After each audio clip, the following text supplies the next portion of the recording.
Hi, Erica here at Odd Erica's. Welcome back to the channel. After a long hiatus, I'm coming back. I took some time off to get projects done around the house. I put a new dream box in my garage and got everything organized. I got my garden going out back. So now I'm back and we're coming up to holidays, and I thought I'd go over how to get yourself set up so that you can quilt or get your quilt sandwiches set up comfortably. If you're anything like me, you started out basically crawling around on your floor, laying out your quilt sandwich, putting out your batting and your backing and your quilt top on the floor. That can be hard on the knees and the back and the neck. So if you have any of those issues, like I sometimes do, it's easier if you can elevate it and work with something different. So I have several tools that I use for that. The first is this fold-out table that you can't see in this shot, but you'll see in the next one.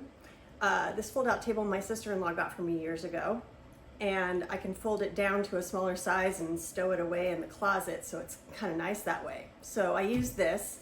Also, because I'm taller, I'm about 5'9", I use these bed risers. You can get these, I think I got these actually on Amazon.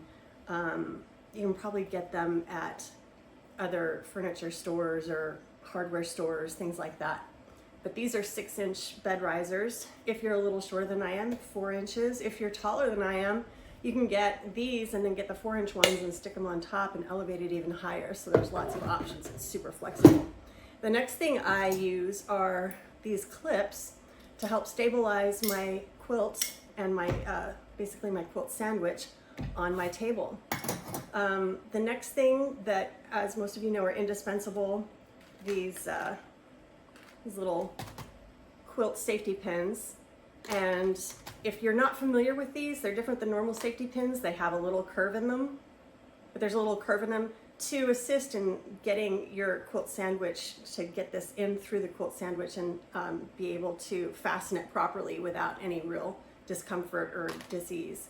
I highly recommend using these and not straight pins. If you're new to quilting and putting together a quilt sandwich, do not use straight pins. There's a couple of reasons for that. One, it's easy to snag your material. Two, it's really easy to snag your fingers, and that hurts. So just kind of shy away from that. These are a much better option. Lastly, what I use, and not everybody uses this, but I really do like to use a combination of these pins and temporary adhesive. This is my favorite right now, the Oda 505. And you can get 3 packs of this, which I usually do around this time of year. It's September right now. So around this time of year, I usually get a 3-pack of this from Amazon. And Amazon Prime days, if you're a Prime member, are coming up. So maybe you might get lucky and it'll be even cheaper. The last thing that I have found to be useful is having one of these really big, long, and you can see this is pretty thick, felted wool mats to press on. And I use this on top of my table instead of using an ironing board, a traditional ironing board. I put this on top of my table and I press my quilt sandwich out on my table after I've got it together. So with that in mind, these are the basic tools that I recommend for nice and easy quilting on your own above ground. So if you don't have a studio to go to or a sewing shop to go to, clear out enough space that you can put a fold-out table like this. It's just, one of those standard size things. Clear out enough space that you can put one of these up and be able to walk all the way around it. If you can't do it inside your house, you can go outside and do this. I have done this outside. Put a tarp down, put the table out, and then get to town. All right, so here we go. So we're back. I've got everything set up. I've got my table on risers. The first thing you're going to do is iron your quilt top, your batting, and your backing. And you can see I've got this nice little flannel backing for this particular quilt. This is for a baby blanket, even though the quilt size itself is about a throw size. I know not everybody irons their batting before they do this. I like to. It just tends to get the kinks out and make my work smoother in the end. It gives it a better finished product.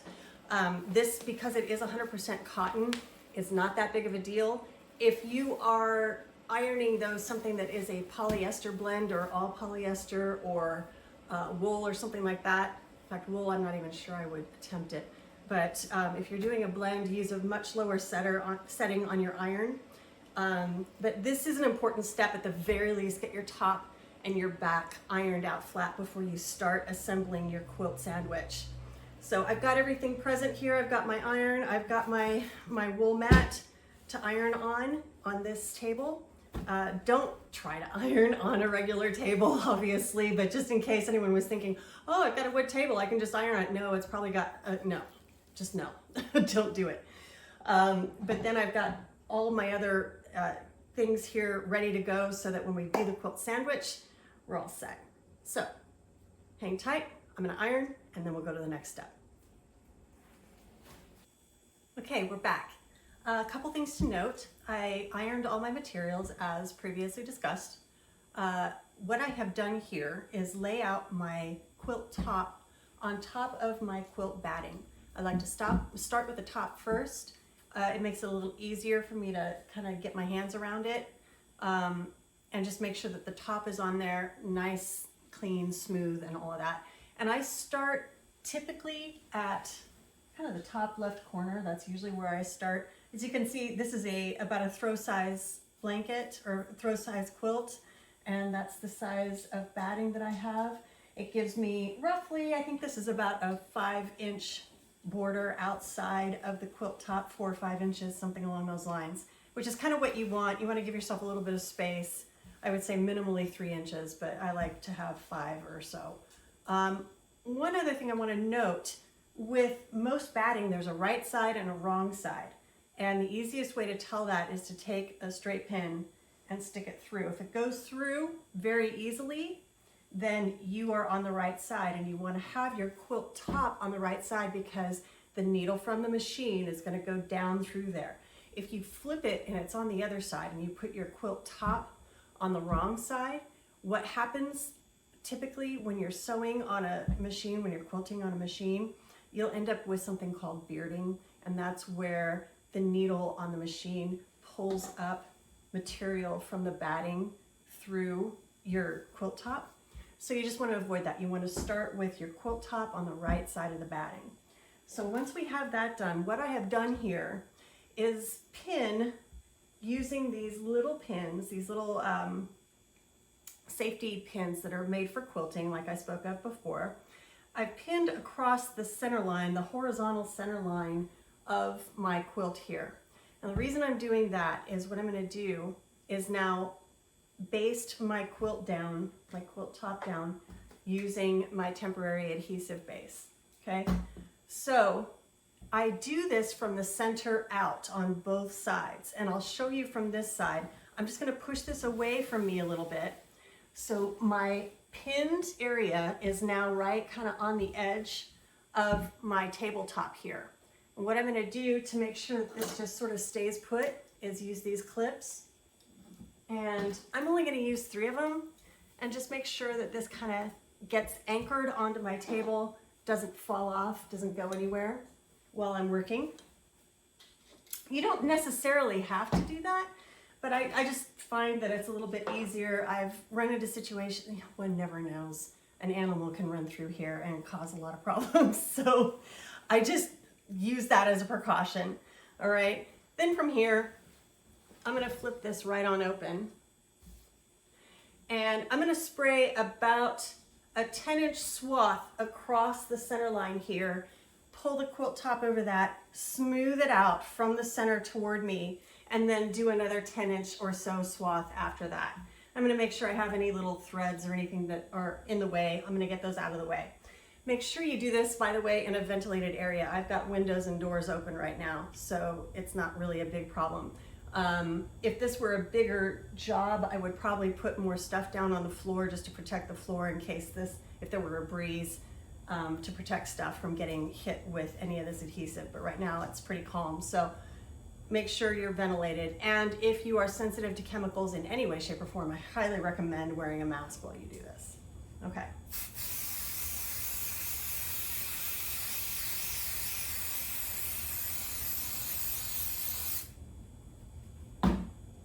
All right. I'm just going to pull my quilt top up and over.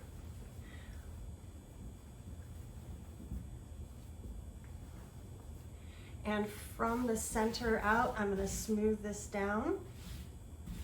Again, getting any little fuzzies out of the way. Just nice and easy.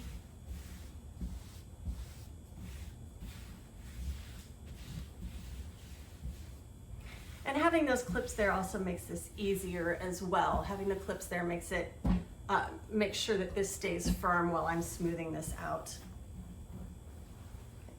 I'm going to pull it back until it kind of hangs, which is where my adhesive spray is. And I'm going to do the next swath.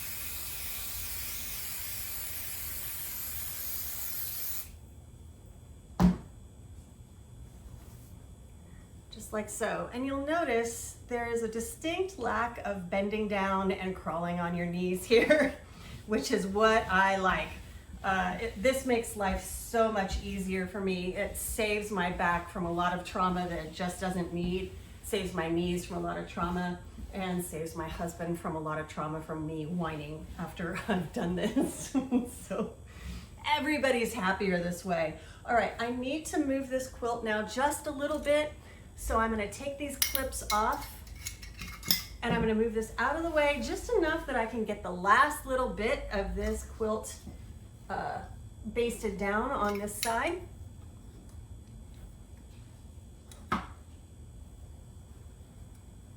Okay, so again, I'm just pulling it back until it stops, which is where the adhesive stops.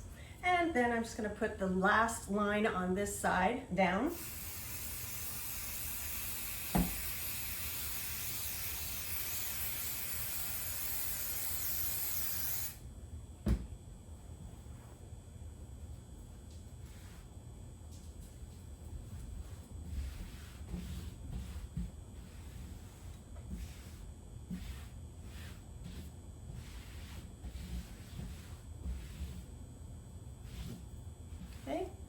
And that's it. So that gets the top part of this basted. I'm going to do the same exact process from the center out on the other side.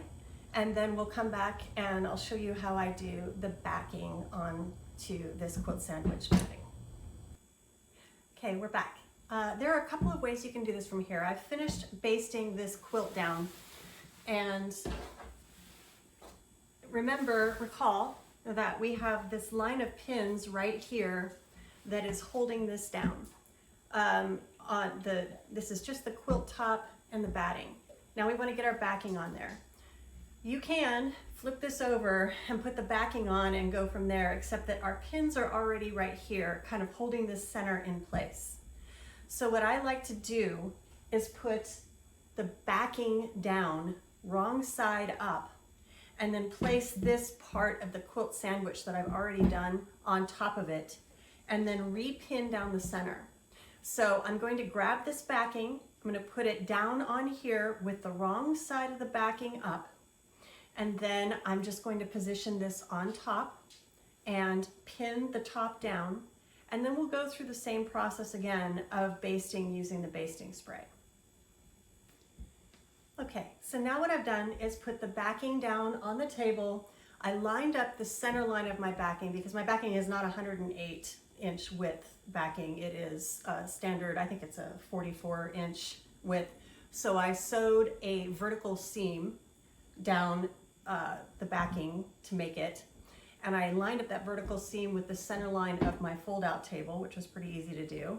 Then I lined up the vertical seam of this with that vertical seam. So now what I'm going to do is take out these pins and repin right down the horizontal center, and that's going to keep my backing in place with the rest of the quilt sandwich. And then what I'm going to do is lift this up a little bit at a time and again spray baste the backing down to the batting. There are a couple schools of thought with this, but what I have found is that if I spray the adhesive spray directly down onto the backing itself, sometimes it can stain or leave a mark that doesn't go away for quite some time. I prefer to spray the adhesive spray onto the batting and then put that down. However, the way we have this situated right now, what's going to happen is when I lift this up, I'm going to lift the backing up off the batting, or I'm sorry, the batting off the backing, and the backing is going to be down on the table. The natural thing to want to do is to spray directly onto the backing fabric, but what I'm going to do in this particular instance, you can also flip this over, mind you, at this point. Once you get this repinned and everything is basically situated, you could probably flip it over. I'm a little lazy. I'm not really interested in doing that. So the way I'm going to do this, finish that. Okay, so now we're pinned. The way that I'm going to do this is move this a little bit away from me. Smooth everything out again. Make sure we're all kosher here. Okay, now remember the top is relatively adhered to the batting already. So I'm going to flip this over. You know what, let's pull this back toward me a little bit. So now the center line is right here, the horizontal center that's pinned. And now I'm going to flip this over this way. And I'm going to let that hang over the edge of the table. Grab my spray and baste this swath of batting. And yes, there's going to be just a little area right here that doesn't really get spray basted, but it's already basted together with pins. So again, I'm not going to worry about that too terribly much. Then I'm going to pull this up.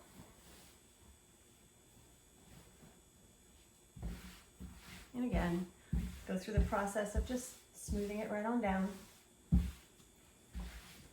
from the center on out. Okay. I'm going to push this away from me again.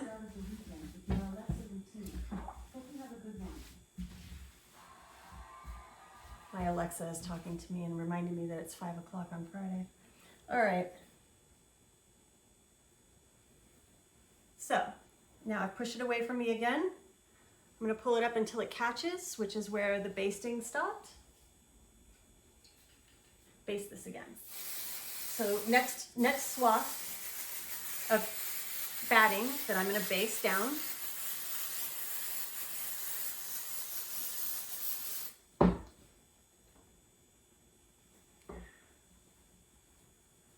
And then I'm just going to pull this up.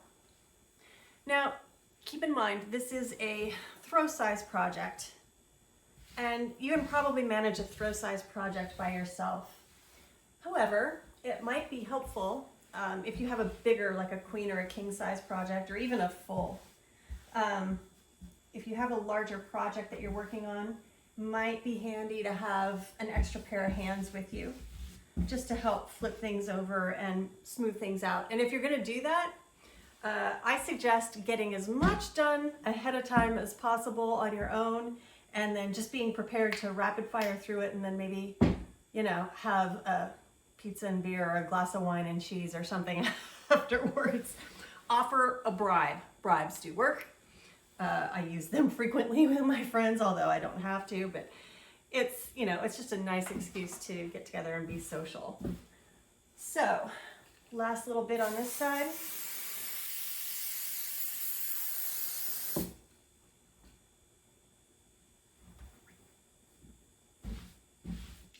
And that's that. Now, I know the temptation is going to be to want to pin this down a little bit more just in case. Let me offer a couple of words of advice on that. First of all, I would recommend holding off on pinning down, you know, just these extra little areas until you have a chance to press the entire quilt sandwich. You want to press the whole thing. You can leave that center line of pins in there and pretty much press around it. But if you have a bunch of pins all over your work, it's going to be very tough to tackle that. So I suggest holding off on pinning. The next thing is that if you are going to take this like immediately to your sewing machine and start quilting on it, you might not necessarily need to pin it. But if you plan to, once you get the quilt sandwich done, if you plan to fold it up and put it in your closet and go cook dinner and then maybe get to it sometime later in the weekend or whatever, then yeah, I suggest pinning every 10 or 12 inches or so.